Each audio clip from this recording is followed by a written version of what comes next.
नमस्कार, the news 15 देखना शुरू कर दिया है आपने और आपके साथ मैं हूं देवाशीष कुमार। देखिए, इस वक्त हम ग्राउंड जीरो पर मौजूद हैं और मेरे पीछे की जो तस्वीर देख रहे हैं आप, यही वो ट्विन टावर है जो इस वक्त चर्चाओं के विषय पूरी तरह से बन चुका है। हम आपको बता दें कि यही वो ट्विन टावर है जो नोएडा के सेक्टर में मौजूद है और हम आपको बता दें कि यही वो ट्विन टावर है जो 28 अगस्त को जिसे गिराया जाना है। इस वक्त की तैयारियां जो है वो पूरी कर ली गई है। साफ तौर पर तस्वीरें जो इस वक्त आप देख रहे हैं, हम आपको ग्राउंड जीरो से ये तस्वीर दिखा रहे हैं और ग्राउंड जीरो से यही तस्वीर इस वक्त लगातार हम आपके सामने बनाए हैं कि नोएडा में बने इस सुपरटेक ट्विन टावर को गिराने की तैयारियां जो है वो पूरी तरह से पूरी हो चुकी है। 28 अगस्त को इस ट्विन टावर को गिराया जाना है। 32 मंजिला बने इन दोनों टावरों को इससे पहले 20 मई को गिराया जाना था, लेकिन तब ध्वस्तीकरण की तैयारियां पूरी नहीं थी और इसे गिराने वाली कंपनी एडफिस इंजीनियरिंग ने इस मामले में सुप्रीम कोर्ट का दरवाज़ा जो है वो खटखटाया था, जिसके बाद सुप्रीम कोर्ट ने एडफिस एजेंसी को 3 महीने का समय दिया था और अब इसे 28 अगस्त को गिराया जाना है। हम आपको बता दें कि सुपरटेक के इन दोनों टावरों की ऊंचाई 100 मीटर है और इसे गिराने वाली कंपनी ने अंदाज़ा लगाया है कि जब यह दोनों टावर गिरेंगे तो लगभग 3000 ट्रक का मलबा जो है वो निकलेगा। बड़ी चुनौती इस वक्त यही है कि जब वो 3000 टन मलबा जो है वो निकलेगा इस ट्विन टावर से गिरने के बाद, तो यहाँ जो बने आसपास के क्षेत्र हैं, जो आसपास के सोसाइटी हैं, जो मैं आपको सबसे पहले बता दूं, दिखा दूं, यही वो पूरी सोसाइटी है। देखिए, हालांकि जो ट्विन टावर के बगल में जो सोसाइटी है उसको कपड़ों से जो है वो ढक दिया गया है। आप देखिए सीधी तस्वीरों में, ये वही ट्विन टावर है। ट्विन टावर के जस्ट बगल में एक सोसाइटी है, एक बिल्डिंग है, उसको सफ़ेद कपड़ों से जो है वो ढक दिया गया है, क्योंकि ट्विन टावर जब गिरेगा तो लगभग, जैसा कि मैंने आपको बताया, कि कई हजार टन जो मलबे हैं वो गिरेंगे और लगातार कई महीनों तक यहाँ मलबा जो है वो जमा रहेगा। हम आपको बता दें कि बड़ी चुनौती, जो बड़ी बात है, बड़ी चुनौती यानी यही है कि जब ये दोनों ट्विन टावर को ध्वस्त किया जाएगा, जिसका समय 28 अगस्त को निर्धारित किया गया है, उसके बाद की स्थिति यहाँ पर कुछ और होगी। हम आपको बता दें कि इसके लिए सुप्रीम कोर्ट ने पहले समय दिया था, यानी कि पहले बोला था कि इस टावर को गिराया जाना है, लेकिन उस वक्त तैयारियां पूरी नहीं की गई थी। बावजूद इसके अब 28 अगस्त को तैयारियां पूरी कर ली गई हैं और अब इसे जो है वो गिराने का काम शुरू कर दिया जाएगा। दूसरी तस्वीर हम आपको दिखाना चाहते हैं कि ये पूरा इलाका देखिए बैरिकेड कर दिया गया है, यानी कि जो ट्विन टावर के आसपास, यानी कि 100 मीटर का जो इलाका है उसको पूरी तरह से नोएडा प्रशासन, नोएडा पुलिस के तरफ से बंद कर दिया गया है। यहाँ सिक्योरिटी के इंतजाम कर दिए गए हैं, आपको हम बता दें। और देखिए, यहाँ पर बोर्ड भी लगा दिया गया है, अगर आपको तस्वीरों में दिख रहा होगा तो वो बोर्ड भी लगा दिया गया है कि ये विस्फोटक क्षेत्र है।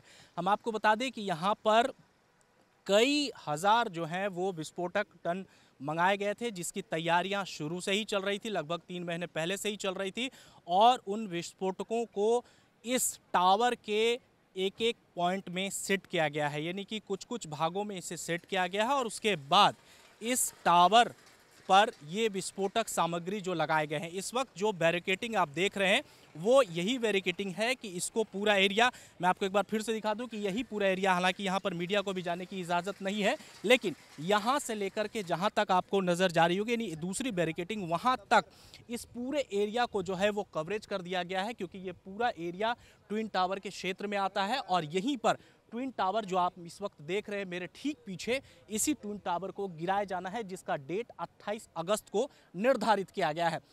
बड़ा सवाल यह है कि आखिर ये ट्विन टावर जब गिरेगा, जब इसको ध्वस्त किया जाएगा, तो इसके जो मलबे होंगे, ये कहा जा रहा है कि कई हजार टन हो जाएंगे और कई महीनों तक इस मलबे को हटाने का काम जो है ये कंपनी करेगी। हालांकि ये भारत के इतिहास में पहली बार ऐसा हो जा रहा है जब इतने बड़े मंजिले इमारत को एक साइंटिफिक, एक वैज्ञानिक तरीके से जो है वो गिराया जाएगा। आपको हम बता दें कि इसके बाद दूसरी तस्वीर भी दिखानी आपको ज़रूरी है, दूसरी पहलुओं को भी दिखाना ज़रूरी है कि कई अधिकारी जो हैं वो अब इसी रास्ते से होकर दूसरे सोसाइटी में गए हैं, वहाँ वो जांच कर रहे हैं, चेक कर रहे हैं। जो तस्वीरें इस वक्त आप देख रहे होंगे कि आखिर जो ये जब ध्वस्त होगा तो आखिर इसका जो मलबा फैलेगा वो अगल बगल और दूसरे दूर दराज बने इमारतों पर उसका असर ना हो, इसकी भी कोशिश जो है वो तैयारी इंजीनियरिंग के द्वारा की जा रही है। बावजूद इसके एक बड़ा सवाल यही बनता है, जिसका जिक्र मैं बार बार ये कर रहा हूँ कि आखिर जब ये मलबा गिरेगा तब जो उससे फैलने वाला प्रदूषण होगा वो इस आसपास के क्षेत्र पर कितना बड़ा असर करेगा, ये एक बड़ा सवाल बनता जा रहा है। दूसरी तस्वीर भी हम आपके सामने लेकर के आते हैं। देखिए, ये पूरा इलाका जो है जो ट्विन टावर के पहले का है, यानी कि इस अपार्टमेंट के पहले का है, और यहाँ पर कई ऐसी सोसाइटियाँ हैं जिसका तस्वीर जो मैंने आपको पहले भी दिखाई थी, वो कई ऐसे टावर हैं जो यहाँ पर फैमिली रहते हैं, जो यहाँ पर लोग रहते हैं, उनके लिए भी एक बहुत बड़ा चुनौती का सबब यहाँ पर बनेगा। डॉक्टर साहब इस वक्त मौजूद है जो लगातार कार्यों में रहते हैं। साहब, ये बताइए कि बड़ा सवाल ये है कि जब ये ट्विन टावर गिरेगा उसके आसपास के जो लोग हैं, जो सोसाइटी है, वो स्थिति कैसी होगी, उन पर क्या प्रभाव पड़ेगा, ये बताइए। देखिए, जब भी ये ट्विन टावर धराशायी होगा, 28 अगस्त की बात करें तो बहुत कम समय में 10-12 सेकंड में धराशायी होगा, और उस समय जो आसपास के लोग हैं उनमें दो तरह की समस्याएं हो सकती हैं। उसकी वजह होगी, पहला ध्वनि प्रदूषण जो कुछ कम समय के लिए रहेगा, दूसरा होगा वायु प्रदूषण, वो कुछ लंबे समय तक भी रह सकता है, डिपेंड अपन उस समय हवा की गति कैसी चल रही है। तो अगर हम ध्वनि प्रदूषण की बात करें तो खासकर जो नवजात शिशु हैं, जो गर्भवती महिलाएं हैं, गर्भ में जो शिशु पल रहे हैं, जो हाइपरटेंसिव लोग हैं, कार्डियक पेशेंट्स हैं, जो न्यूरोलॉजिकल डिसऑर्डर के पेशेंट हैं, उनको इमीडिएट प्रॉब्लम्स हो सकती हैं बिकॉज ऑफ हाई नॉइज़ की वजह से। और जो दूसरे लोग हैं, अगर हम बात करें दूसरा जो कारण है जो वायु प्रदूषण का, वो इमीडिएटली हम नॉर्मल लोगों में भी, किसी व्यक्ति में भी स्किन में प्रॉब्लम कर सकता है, स्किन रैश, बिकॉज धूल के कारण स्किन में भी जाएंगे, आँख में भी जाएंगे, लंग्स के अंदर भी जाएंगे, तो कहीं ना कहीं इनडायरेक्टली डायरेक्टली बॉडी के सभी हिस्सों को इफेक्ट करेंगे शॉर्ट टर्म में और लॉन्ग टर्म में। तो स्किन में रैशेस हो जाना, स्किन के अंदर के अलावा आँख के अंदर जलन होना, पानी आना, रेडनेस होना, कंजक्टिवाइटिस होना, नाक के अंदर नेजल ब्लॉक हो जाना, स्टफीनेस होना, ब्रीदिंग डिफिकल्टी होना, गले में इचिंग होना, दर्द होना, खांसी होना, सांस लेने में दिक्कत होना, तो कार्डियक पेशेंट उनका ब्लड प्रेशर बढ़ जाना, या जो लोग डायबिटिक उनकी शुगर बढ़ सकती है। तो इस तरह के लोगों, गर्भवती महिलाएं, उनके बच्चे की हार्ट बीट बढ़ सकती है, इवन कभी कभी प्रीमेच्योर टर्मिनेशन हो सकता है या प्रीमेच्योर डिलीवरी हो सकती है, जो बच्चे पैदा होंगे उनको नर्सरी में रखना पड़ सकता है। तो ऐसी बहुत सारी संभावनाएं हैं, बट हम सबको ध्यान रखना चाहिए, प्रिवेंशन पे ध्यान रखना चाहिए, प्रिकॉशन पे ध्यान रखना चाहिए, और इन समस्याओं को हम मिनिमाइज कर सकते हैं। ये तो हम समझ गए कि उस दिन क्या होगा, लेकिन उसके बचाव की स्थिति के लिए क्या करना होगा लोगों के लिए, क्या उसमें तैयारियां हैं आप लोगों की, क्योंकि आप हमेशा जो है उस काम में लगे हुए रहते हैं, हमने भी कई बार देखा है। उसके बाद कैसे लोग बच सकते हैं, स्थिति कैसे उनको बचना चाहिए, ये एक बड़ा सवाल उठता है। इसकी तैयारियां बहुत दिनों से चल रही है, बचाव के कार्य बहुत दिनों से पैरेलली चल रहे हैं। आसपास के जो सिटीजन हैं उनको एडवाइजरी जारी कर दी गई है, वो लोग शिफ्ट हो रहे हैं बाहर। जब भी एयर क्वालिटी इंडेक्स ठीक हो जाएगा तब उन लोगों को वापस शिफ्ट किया जाएगा। और जो बेड रिडन पेशेंट्स हैं, जो कार्डियक पेशेंट हैं, डायलिसिस वाले हैं, कैंसर पेशेंट जो चल फिर नहीं कर सकते हैं, उनको हम लोग अपने हॉस्पिटल में शिफ्ट कर रहे हैं, फिलिक्स हॉस्पिटल में शिफ्ट कर रहे हैं। इसके अलावा फिलिक्स हॉस्पिटल में 50 बेड रिजर्व करे हुए हैं, जिसमें ICU के बेड्स हैं, जनरल वार्ड के बेड्स हैं, जिसमें अगर कभी जरूरत पड़ती है पेशेंट को तुरंत हम शिफ्ट कर सकते हैं। इसके अतिरिक्त हमारी एम्बुलेंस की फ्लीट है, 8 से 10 एम्बुलेंस हैं, वो हर समय हाई अलर्ट पे रहेंगी, आसपास ही पोस्टेड रहेंगी। यहाँ पे डॉक्टर्स हैं, नर्सेस हैं, पैरामेडिकल स्टाफ है, इमरजेंसी फिजिशियन है, चेस्ट फिजिशियन है, कार्डियोलॉजिस्ट है, ENT, आई, सारे डॉक्टर यहाँ पे हर अलर्ट पे रहेंगे, 24/7 ऑन कॉल रहेंगे। अगर किसी को कहीं भी जरूरत पड़ती है, इवन फ्री सेवा की जरूरत पड़ती है, हम उसके लिए तत्पर रहेंगे। सब एक अंतिम सवाल कि जो प्रदूषण फैलेगा उसका असर कितने दिनों तक रहेगा? ये डिपेंड करेगा उस समय हवा की गति कैसी है। नॉर्मली अगर हवा की गति तेज है तो बहुत बड़ा वायुमंडल है, पूरे में डिस्पर्स हो जाएगा, तो इफेक्ट कम रहेगा। अगर हवा की गति कम है, अगर आसपास रहता है, तो जैसे स्मोक नहीं बढ़ता था हमारा नवंबर-दिसंबर में, उस तरह की स्थिति भी थोड़ी बहुत देर के लिए उत्पन्न हो सकती है। तो ये है कि ये डिपेंड करेगा उस दिन का माहौल और उसका वातावरण कैसा है। यहाँ हमारे साथ कुछ लोग भी हैं, आइए उनसे भी हम बातचीत करते हैं और इनसे जानते हैं कि आखिर इसको देखने के लिए ये लोग यहाँ पर पहुँचे हैं। ये बताइए कि ये ट्विन टावर गिराया जाना है 28 अगस्त को, आप लोग यहाँ देखने आए हैं, कैसे पता चला, क्या कुछ हुआ? नहीं, हम लोग तो फैमिली के साथ में मथुरा से दिल्ली के लिए जा रहे थे, तो ट्विन टावर देखा और डेट भी दिमाग में आई, तो हमने सोचा चलो जाकर देखते हैं एक बार कैसा हो रहा है। क्योंकि ये एक बहुत बड़ा, मेरी नज़र में इतना बड़ा डिमोलिशन, मेरे को ऐसा, मेरी नज़र में, मेरी एज 50 की हो गई है, मैंने ऐसा डिमोलिशन का जो इंडिया के अंदर नहीं देखा था, डिसीजन जो लिया जा रहा है। तो एक्चुअली मैं RWA Mukherjee Nagar SD RWA से हूँ, तो हम लोग भी RWA चलाते हैं वहाँ पर।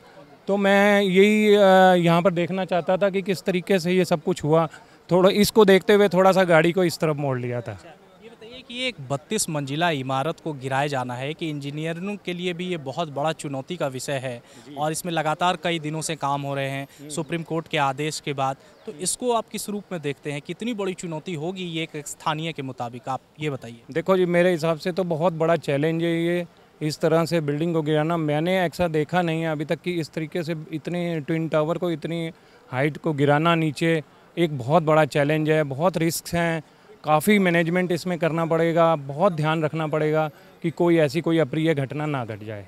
एक्चुअली मतलब हम लोग 50 किलोमीटर्स दूर रहते हैं, तो हम लोग पास कर रहे थे यहीं से, तो इतना नाम सुना है ट्विन टावर्स का, मतलब इतना मीडिया में आ रहा है और इतना बड़ा क्रेज़ था, तो स्पेशली हम लोग आए यहाँ पे देखने के लिए कि ये बिल्डिंग अब 28 को डेमोलिशन होने वाला है, तो एक क्रेज़ था, एक्साइटमेंट था देखने का। तो इसमें बहुत सारे विस्फोटकों का इस्तेमाल किया गया है, इंजीनियरिंग के लिए एक बहुत बड़ा चुनौती का सामना है, ये भी आप इस वक्त देख रहे हैं।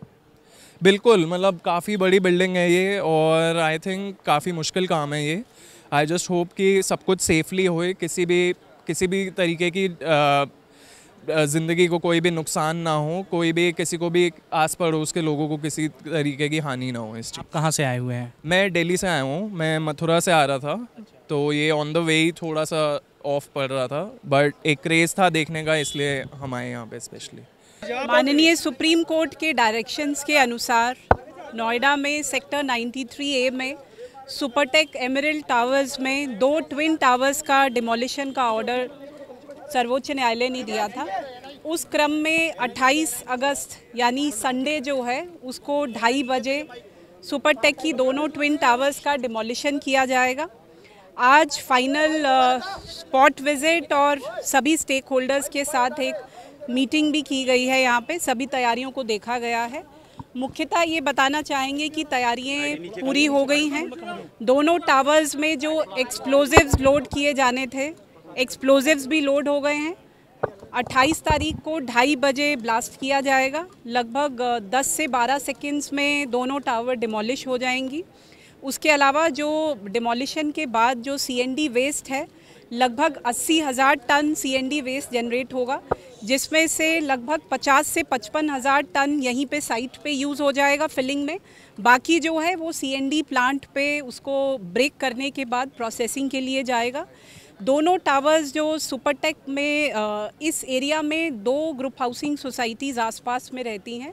पहली यही सुपरटेक एमरल्ड कोर्ट है, दूसरी जो है ATS है। दोनों में मिला के अराउंड 1400 फ्लैट्स है। 1400 फ्लैट्स में लगभग 7 से लेके 8,000 रेजिडेंट्स और उनका स्टाफ है। उनको संडे को सुबह 7 बजे तक खाली करा दिया जाएगा और ब्लास्ट होने के बाद एक बार साइट का विज़िट एजेंसीज़ द्वारा करने के बाद उनको वापस आने के लिए यहाँ पे ग्रीन सिग्नल दे दिया जाएगा। तो यानी मॉर्निंग से लेके इवनिंग तक ये पूरी दोनों टावर्स खाली करा दी जाएंगी। इसके अलावा जो एक्सक्लूजन जोन है वो 500 मीटर, लगभग 500 से 700 मीटर की विड्थ में बनाया गया है, जिसमें पूरी तरह से ट्रैफिक बंद रहेगा। इसके अलावा जो नोएडा ग्रेटर नोएडा एक्सप्रेसवे है वो भी लगभग 2 बजे से लेके 3 बजे तक डाइवर्ट रहेगा, बंद रहेगा। इसके अलावा फायर टेंडर्स, ट्रैफिक पुलिस की व्यवस्था, मेडिकल टीम्स, 2 सेफ हॉस्पिटल्स बनाए जा रहे हैं, फेलिक्स हॉस्पिटल और यथार्थ हॉस्पिटल, जहाँ पे मेडिकल टीम सेंसिटाइज्ड रहेगी। यहाँ पे NDRF की टीम भी कॉशन से एक रखी जाएगी। इसके अलावा जो रेजिडेंट्स के मेजर कंसर्न्स थे कि जो पुरानी टावर्स हैं उनमें जहाँ रिपेयर की आवश्यकता है, स्ट्रक्चरल ऑडिट सुपरटेक ने करा दिया है, वो आज रिपोर्ट देंगे। लगभग 55 कॉलम्स आइडेंटिफाई किए गए थे जिनकी स्ट्रेंथनिंग करनी थी, उसमें से अराउंड 50 की स्ट्रेंथनिंग पूरी हो गई है, बाकी वो कल तक पूरे कर देंगे, ऐसा वो रिटर्न एश्योरेंस दे रहे हैं। क्रैक गॉजेस जो हैं वो क्रैक्स की मॉनिटरिंग के लिए 27 तक लगा दिए जाएंगे। उनका pre and post demolition data भी एनालाइज किया जाएगा।